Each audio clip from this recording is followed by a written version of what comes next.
ಓಂ ಸರ್ವಮಂಗಲಮಾಂಗಲ್ಯೆ ಶಿವೆ ಸರ್ವಾರ್ಥಸಾಧಿಕೆ ಶರಣ್ಯೆ ತ್ರ್ಯಂಬಕೆ ಗೌರಿ ನಾರಾಯಣಿ ನಮೋಸ್ತುತೆ. ಸೃಷ್ಟಿಸ್ಥಿತಿವಿನಾಶಾನಾಂ ಶಕ್ತಿಭೂತೆ ಸನಾತನಿ ಗುಣಾಶ್ರಯೇ ಗುಣಮಯೇ ನಾರಾಯಣಿ ನಮೋಸ್ತುತೆ. ಮಹಾಕಾಳಿ, ಮಹಾಲಕ್ಷ್ಮಿ, ಮಹಾಸರಸ್ವತಿಯನ್ನು ಭಕ್ತಿಯಿಂದ ಪ್ರಾರ್ಥನೆ ಮಾಡ್ತಾ ಸ್ಮರಣೆ ಮಾಡ್ತಾ, ಪ್ರಿಯ ವೀಕ್ಷಕರೇ, ತಮ್ಮೆಲ್ಲರಿಗೂ ಕೂಡ ದೇವತಾ ದರ್ಶನ ಹೇಳುವಂಥ ಯೂಟ್ಯೂಬ್ ಚಾನಲ್ಗೆ ತಮ್ಮೆಲ್ಲರಿಗೂ ಕೂಡ ಸ್ವಾಗತ. ಆತ್ಮೀಯರೇ, ವಿಶೇಷವಾಗಿ ಒಂದು ಈ ನವರಾತ್ರಿಯ ಹಬ್ಬ ಹರಿದಿನಗಳು ಮತ್ತು ಚಂಡಿಕಾ ಪಾರಾಯಣೆ, ಈ ಪಾರಾಯಣೆಯ ಮಹತ್ವ ಏನು ಹೇಳೋದನ್ನು ತಿಳ್ಕೊಳ್ಳುವಂತಹ ಒಂದು ಪ್ರಯತ್ನ ಮಾಡೋಣ. ನವರಾತ್ರಿ ಅಂತಂದರೆ 9 ದಿನಗಳ ರಾತ್ರಿಯ ವಿಶೇಷವಾದಂತಹ ಉತ್ಸವಗಳಿಗೆ ನವರಾತ್ರಿ ಎಂಬುದಾಗಿ ಕರೀತಾರೆ. ಹಾಗಾಗಿ ನಮ್ಮಲ್ಲಿ ಜಾಸ್ತಿಯಾಗಿ ಆಚರಣೆ ಮಾಡುವಂಥದ್ದು ಶರದ್ ಋತುವಿನಲ್ಲಿ ಶರನ್ನವರಾತ್ರಿ ಎಂಬುದಾಗಿ ಕರೀತಾರೆ. ಅಂದರೆ ಶರದ್ ಋತುವಿನಲ್ಲಿ ಬರುವಂತಹ ನವರಾತ್ರಿ ಹೇಳುವಂಥದ್ದು. ಇಂತಹ ನವರಾತ್ರಿಯಲ್ಲಿ ಜಗನ್ಮಾತೆಯನ್ನು ವಿಶೇಷವಾಗಿ ಪೂಜೆ ಮಾಡ್ತಾರೆ. ಜಗನ್ಮಾತೆಯನ್ನು ಉಪವಾಸದ ಕ್ರಮದಲ್ಲಿ ಆಚರಣೆ ಮಾಡುವಂಥದ್ದು ಅಥವಾ ಪ್ರತಿನಿತ್ಯವೂ ಕೂಡ ದೇವಿಯನ್ನು ತ್ರಿಕಾಲದಲ್ಲಿ ಪೂಜೆ ಮಾಡುವಂಥದ್ದು. ಹಾಗೆ ಇನ್ನು ಆಯುಧ ಪೂಜೆ ಎಲ್ಲರಿಗೂ ಕೂಡ ಗೊತ್ತಿರುತ್ತದೆ. ಹಾಗೆ ನಂತರದಲ್ಲಿ ವಿಜಯದಶಮಿ ದಿವಸ ಬನ್ನಿ ವೃಕ್ಷವನ್ನು ಪೂಜೆ ಮಾಡುವಂಥದ್ದು. ಇನ್ನು ಎಷ್ಟೋ ಕಡೆಗೆ ಉತ್ಸವಾದಿಗಳನ್ನು ವಿಶೇಷವಾಗಿ ಪೂಜೆ ಮಾಡ್ತಾರೆ. ಹೀಗೆಲ್ಲ ಇದೆ. ಈ ದಿವಸ ನವರಾತ್ರಿ ಅಂತಂದರೆ ಟೋಟಲ್ ಆಗಿ ಆದಷ್ಟು ಸಂಧ್ಯಾಕಾಲಕ್ಕೆ ಹೆಚ್ಚಿನದಾದಂಥ ಮಹತ್ವ ಅಥವಾ ರಾತ್ರಿಯ ಸಮಯಕ್ಕೆ ವಿಶೇಷವಾದಂತಹ ಮಹತ್ವ ಎಂಬುದಾಗಿ ಹೇಳ್ತಾರೆ. ಈ ದೇವಿಯನ್ನು ಏನಕ್ಕೆ ನಾವು ಪೂಜೆ ಮಾಡಬೇಕಪ್ಪ ಅಂಥೇಳಿ ಯೋಚನೆ ಮಾಡ್ತಾ ಹೋದರೆ, ದುರ್ಗಾರ್ತಿ ನಾಶಿನಿ ಎಂಬುದಾಗಿ ಒಂದು ಕಡೆಗೆ ಪುರಾಣದಲ್ಲಿ ಬರುತ್ತದೆ. ಈ ದುರ್ಗೆ ಅಂದರೆ ಯಾರು? ಆರ್ತರು, ಅಂದರೆ ಕಷ್ಟದಲ್ಲಿ ಬೆಟ್ಟದಂತಹ ಕಷ್ಟಗಳು, ಏನೇನು ತೊಂದರೆಗಳಿದೆಯೋ ಅಂತಹ ಎಲ್ಲ ತೊಂದರೆಗಳನ್ನು ಕೂಡ ಜಗನ್ಮಾತೆಯು ಪರಿಹಾರ ಮಾಡ್ತಾಳೆ. ಉದಾಹರಣೆಗೆ, ನಿಮಗೆ ವಿದ್ಯೆ ಇಲ್ಲ, ವಿದ್ಯೆ ಬರುವ ಹಾಗೆ ಅನುಗ್ರಹಗಳನ್ನು ಮಾಡ್ತಾಳೆ. ಅಥವಾ ಉದ್ಯೋಗ ಸರಿಯಾದಂಥ ಉದ್ಯೋಗ ಇಲ್ಲ, ಉದ್ಯೋಗಗಳನ್ನು ಅನುಗ್ರಹ ಮಾಡುವಾಗ ಮಾಡ್ತಾಳೆ. ಅಥವಾ ಹಣಕಾಸಿಗೆ ಏನೇನೋ ಅನುಕೂಲ ಆಗಬೇಕು, ಒಳ್ಳೆಯದಾಗಬೇಕು ಅಂತಿದ್ರೆ ಹಣಕಾಸಿಗೆ ಅನುಕೂಲ ಆಗುವಾಗ ಮಾಡ್ತಾಳೆ. ಅಥವಾ ಮನೆಯಲ್ಲಿ ಅನುಕೂಲ ಆಗಲಿಲ್ವೋ, ಕೆಟ್ಟ ಶಕುನಗಳು ಹೀಗಿದೆ, ಇಂತಹ ಎಲ್ಲದಕ್ಕೂ ಕೂಡ ಟೋಟಲ್ ಆಗಿ ಪರಿಹಾರ ಈ ಚಂಡಿಕಾ ಸಪ್ತಶತಿ ಪಾರಾಯಣೆ ಹೇಳುವಂಥದ್ದು. ಈ ಪಾರಾಯಣೆ ಅಂತಂದರೆ ಮಾರ್ಕಂಡೇಯ ಪುರಾಣದಲ್ಲಿ ಬರ್ತದೆ ನೋಡಿ. ಪಾರಾಯಣೆ ಎಲ್ಲಪ್ಪ ಅಂತಂದರೆ ಈ ಮಾರ್ಕಂಡೇಯ ಪುರಾಣದಲ್ಲಿ ಬರುವಂಥದ್ದು. ಮಾರ್ಕಂಡೇಯ ಪುರಾಣ 18 ಪುರಾಣದಲ್ಲಿ ಒಂದು ಪುರಾಣ. ಈ ಮಾರ್ಕಂಡೇಯ ಪುರಾಣದಲ್ಲಿ ಸಮಾಧಿ ಹೇಳುವಂತಹ ವೈಶ್ಯ, ಅನಂತಹ ಸುರಥ ಹೇಳುವಂತಹ ರಾಜ, ಇಬ್ಬರೂ ಕೂಡ ಬಹಳ ದುಃಖದಿಂದ ಕಷ್ಟಪಟ್ಟು ಎಲ್ಲವನ್ನು ಕೂಡ ಕಳ್ಕೊಂಡು ಕೊನೆಗೆ ಒಂದು ಆಶ್ರಮಕ್ಕೆ ಹೋಗ್ತಾರೆ. ಆಶ್ರಮದಲ್ಲಿ ಮಹರ್ಷಿಗಳು ಈ ಒಂದು ದೇವಿಯ ಸ್ತೋತ್ರವನ್ನು ಅಥವಾ ಈ ದೇವಿಯ ಪಾರಾಯಣವನ್ನು ಹೇಳ್ತಾರೆ. ಹಾಗಾಗಿ ಅದರಲ್ಲಿ ದೇವ ಊಜುಹು ಋಷುರುವಾಚ ಮಾರ್ಕಂಡೇಯ ಉವಾಚ ಹೀಗೆಲ್ಲ ಬರುತ್ತೆ. ಅರ್ಥ ಏನು? ಇದೆಲ್ಲ ಆ ಜಗನ್ಮಾತೆಯೇ ಅನುಗ್ರಹ ಮಾಡಿರುವಂತಹ ವಿಶೇಷವಾದಂಥ ಒಂದು ಅನುಗ್ರಹ ಶ್ಲೋಕ. ಹಾಗಾಗಿ ಇದಕ್ಕೆ ಸಪ್ತಶತಿ ಮಂತ್ರಗಳು ಎಂಬುದಾಗಿ ಕರೀತಾರೆ. ಮಂತ್ರಗಳು ಅಂತಂದರೆ ಅದನ್ನು ಯಾರು ಪಠನೆ ಮಾಡ್ತಾರೋ ಅಂತಹ ಪಠನೆ ಮಾಡುವಂಥ ಎಲ್ಲರಿಗೂ ಕೂಡ ಅನುಗ್ರಹ ಆ ಜಗನ್ಮಾತೆ ಮಾಡ್ತಾಳೆ. ಶ್ಲೋಕಗಳು, ಮಂತ್ರಗಳು, ಅಸ್ತ್ರ ಮಂತ್ರಗಳು, ಉಪಾಸನೆ ಮಾಡುವಂತಹ ಬೀಜಾಕ್ಷರಗಳು, ಹೀಗೆ ಬೇರೆ ಬೇರೆ ಬೇರೆ ಬೇರೆ ಕ್ರಮಗಳೆಲ್ಲ ಇದೆ. ಒಟ್ಟಿನಲ್ಲಿ ಈ ಸಪ್ತಶತಿ 700 ಶ್ಲೋಕಗಳಿಂದ ಇದನ್ನು ದೇವಿಯ ಮಂತ್ರಗಳು ಎಂಬುದಾಗಿ ಕರೀತಾರೆ. ಅಂದರೆ ಜಗನ್ಮಾತೆಯನ್ನು ನಾವು ಜಗನ್ಮಾತೆಯ ಅನುಗ್ರಹವನ್ನು ನಾವು ಪಡ್ಕೊಳ್ಬೇಕು ಅಂತಂದರೆ ಆ ದೇವಿಯನ್ನು ಈ ಮಂತ್ರಗಳ ಮೂಲಕವಾಗಿ ನಾವು ಪಠನೆ ಮಾಡಬಹುದು. ಈಗ ಎಷ್ಟೋ ಜನಕ್ಕೆ ಪಠನೆ ಮಾಡೋದು ಕಷ್ಟ, ಯಾಕಂದರೆ ಶುದ್ಧವಾದಂಥ ರೀತಿಯಲ್ಲಿ ಈ ಮಂತ್ರಗಳನ್ನೆಲ್ಲ ಪಠನೆ ಮಾಡಬೇಕು. ಆದರೆ ಪಠನೆ ಮಾಡಲಿಕ್ಕೆ ಆಗಲಿಲ್ಲ ಅಂತಂದರೆ ಶ್ರುತಂ ಹರತಿ ಪಾಪಾನಿ ತಥಾರೋಗ್ಯಂ ಪ್ರಯಚ್ಛತಿ. ಈ ದೇವಿಯ ಪಾರಾಯಣೆಯನ್ನು ಶ್ರವಣ ಮಾಡಿದ್ರೆ ಸಾಕು. ಈಗ ಎಷ್ಟೋ ನಾವು ವಿಡಿಯೋದಲ್ಲೆಲ್ಲ ಹೇಳ್ತಾ ಬರ್ತೇವೆ ಆ ದೇವಿಯ ಬಗ್ಗೆ, ದೇವಿ ಮಹಾತ್ಮೆ ಬಗ್ಗೆ. ಅದನ್ನು ನಾವು ಕಿವಿಯಿಂದ ಶ್ರವಣ ಮಾಡಿದ್ರೂ ಕೂಡ ಅನುಗ್ರಹವಾಗುತ್ತೆ. ಎಷ್ಟೋ ಸಲ ಕೆಲವೊಂದು ಮಂತ್ರಗಳನ್ನು ಓದಲಿಕ್ಕೆ ಬರುವುದಿಲ್ಲ, ತಪ್ಪಾಗಿ ಓದುವಂತಹ ಪ್ರಯತ್ನಗಳಾಗತ್ತೆ. ಹಾಗಾಗಿ ಆದಷ್ಟು ಸ್ಪಷ್ಟವಾಗಿ ದೀರ್ಘ, ಹ್ರಸ್ವ, ಪ್ಲುತ ಇವುಗಳನ್ನೆಲ್ಲ ನಾವು ಗಮನಿಸಿಕೊಂಡು ಈ ಮಂತ್ರಗಳನ್ನು ಪಠನೆ ಮಾಡಬೇಕು.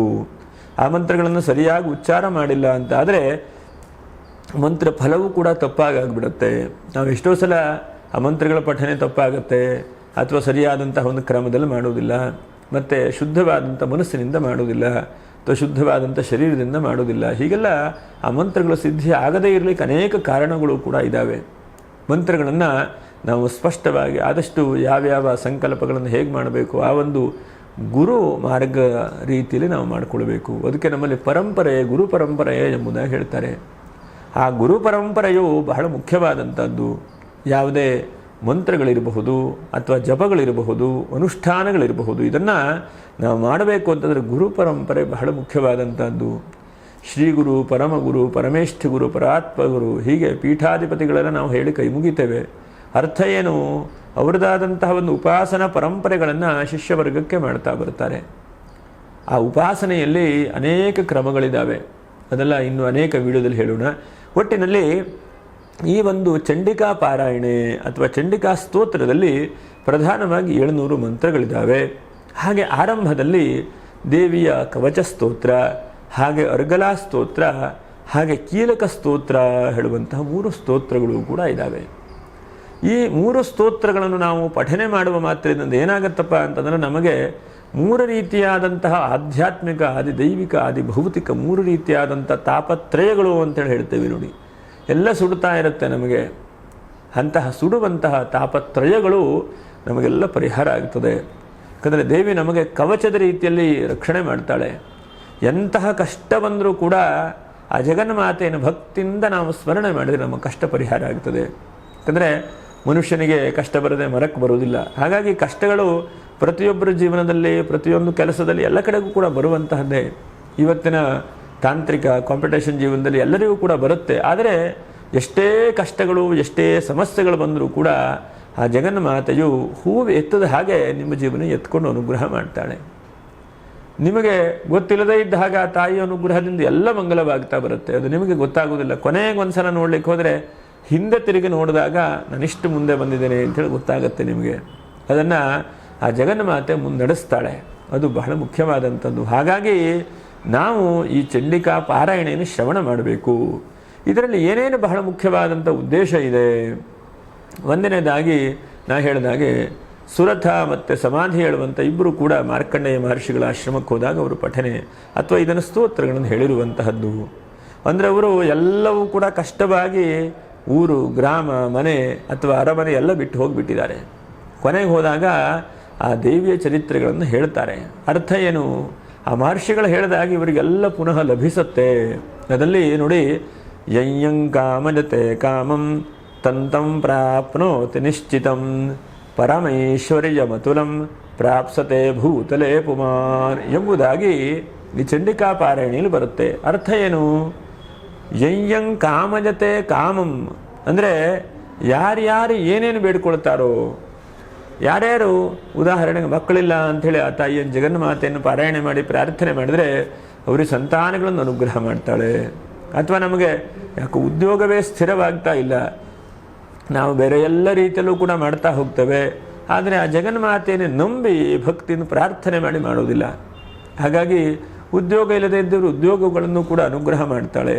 ಹಾಗೆ ದುಸ್ವಪ್ನಾದಿಗಳು ಬಹಳ ಬಹಳ ಭಯವಾಗ್ತಾ ಇರುತ್ತಪ್ಪ. ಬಹಳ ಏನೇ ಯೋಚನೆ ಮಾಡ್ತಾ ಹೋದರೂ ಕೂಡ ಭಯ, ಚಿಂತೆ, ಆತಂಕ ಹೇಳುವಂಥದ್ದು ಬಹಳ ರೀತಿಯಾಗಿ ನನಗಾಗತ್ತೆ. ನಾನು ಏನು ಮಾಡಲಿ ಅಂಥೇಳಿ ಆ ದೇವಿನ ಭಕ್ತಿಯಿಂದ ನಾವು ಕೇಳ್ಕೊಳ್ತಾ ಹೋದರೆ ಆ ಭಯಗಳೆಲ್ಲ ದೂರವಾಗುತ್ತೆ. ಆ ಭಯಗಳನ್ನು ಕೂಡ ಜಗನ್ಮಾತೆ ಮಾಡ್ತಾಳೆ. ಮತ್ತು ಇನ್ನೊಂದು ಬಹಳ ಮುಖ್ಯವಾಗಿ ಬಾಲಗ್ರಹಾಭಿಭೂತಾನಾಂ ಬಾಲಾನಾಂ ಶಾಂತಿಕಾರಕಂ.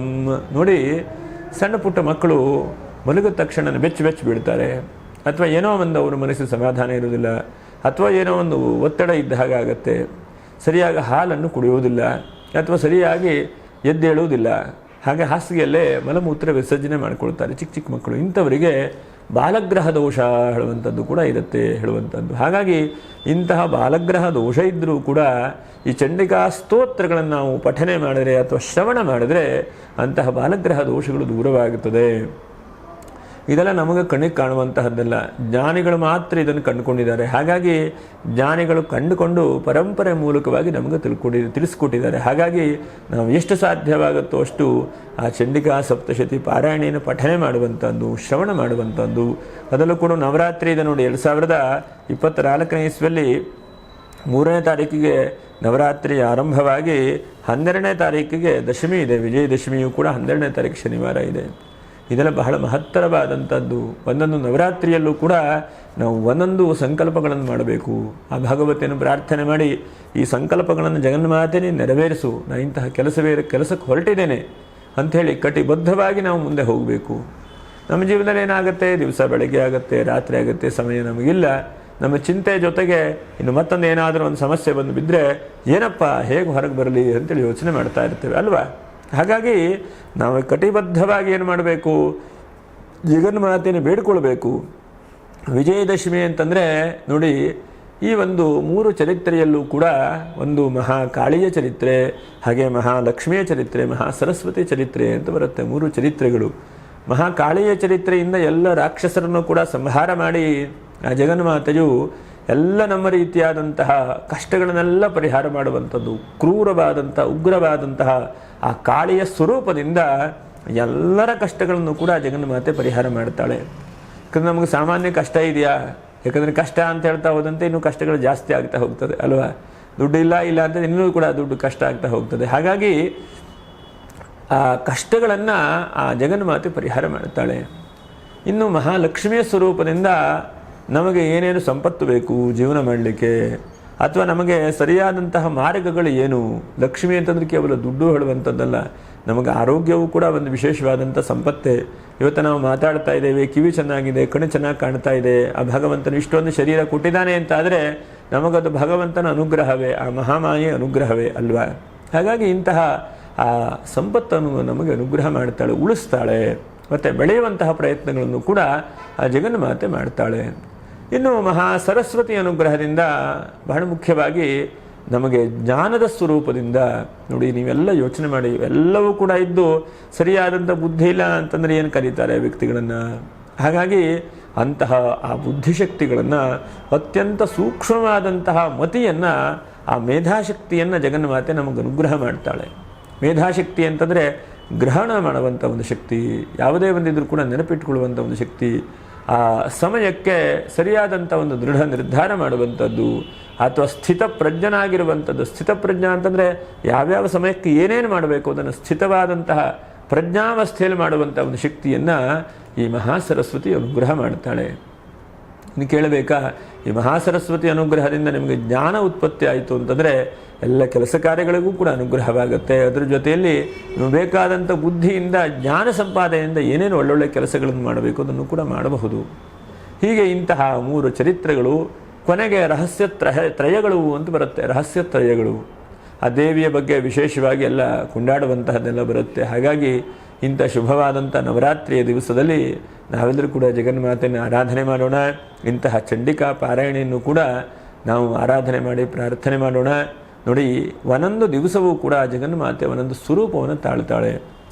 ಪ್ರಥಮಂ ಶೈಲಪುತ್ರೀತಿ, ದ್ವಿತೀಯಂ ಬ್ರಹ್ಮಚಾರಿಣಿ, ತೃತೀಯಂ ಚಂದ್ರಘಂಟೇತಿ, ಕೂಷ್ಮಾಂಡೇ ಚತುರ್ಥಕಂ, ಪಂಚಮಂ ಸ್ಕಂದಮಾತೇತಿ, ಷಷ್ಠಂ ಕಾತ್ಯಾಯಿನೀತಿ ಚ, ಸಪ್ತಮಂ ಕಾಲರಾತ್ರಿಶ್ಚ ಮಹಾಗೌರೀತಿ ಚಾಷ್ಟಮಂ, ನವಮಂ ಸಿದ್ಧಿದಾತ್ರಿ ಚ, ನವದುರ್ಗಾ ಪ್ರಕೀರ್ತಿತಾ ಎಂಬುದಾಗಿ ಬರುತ್ತೆ.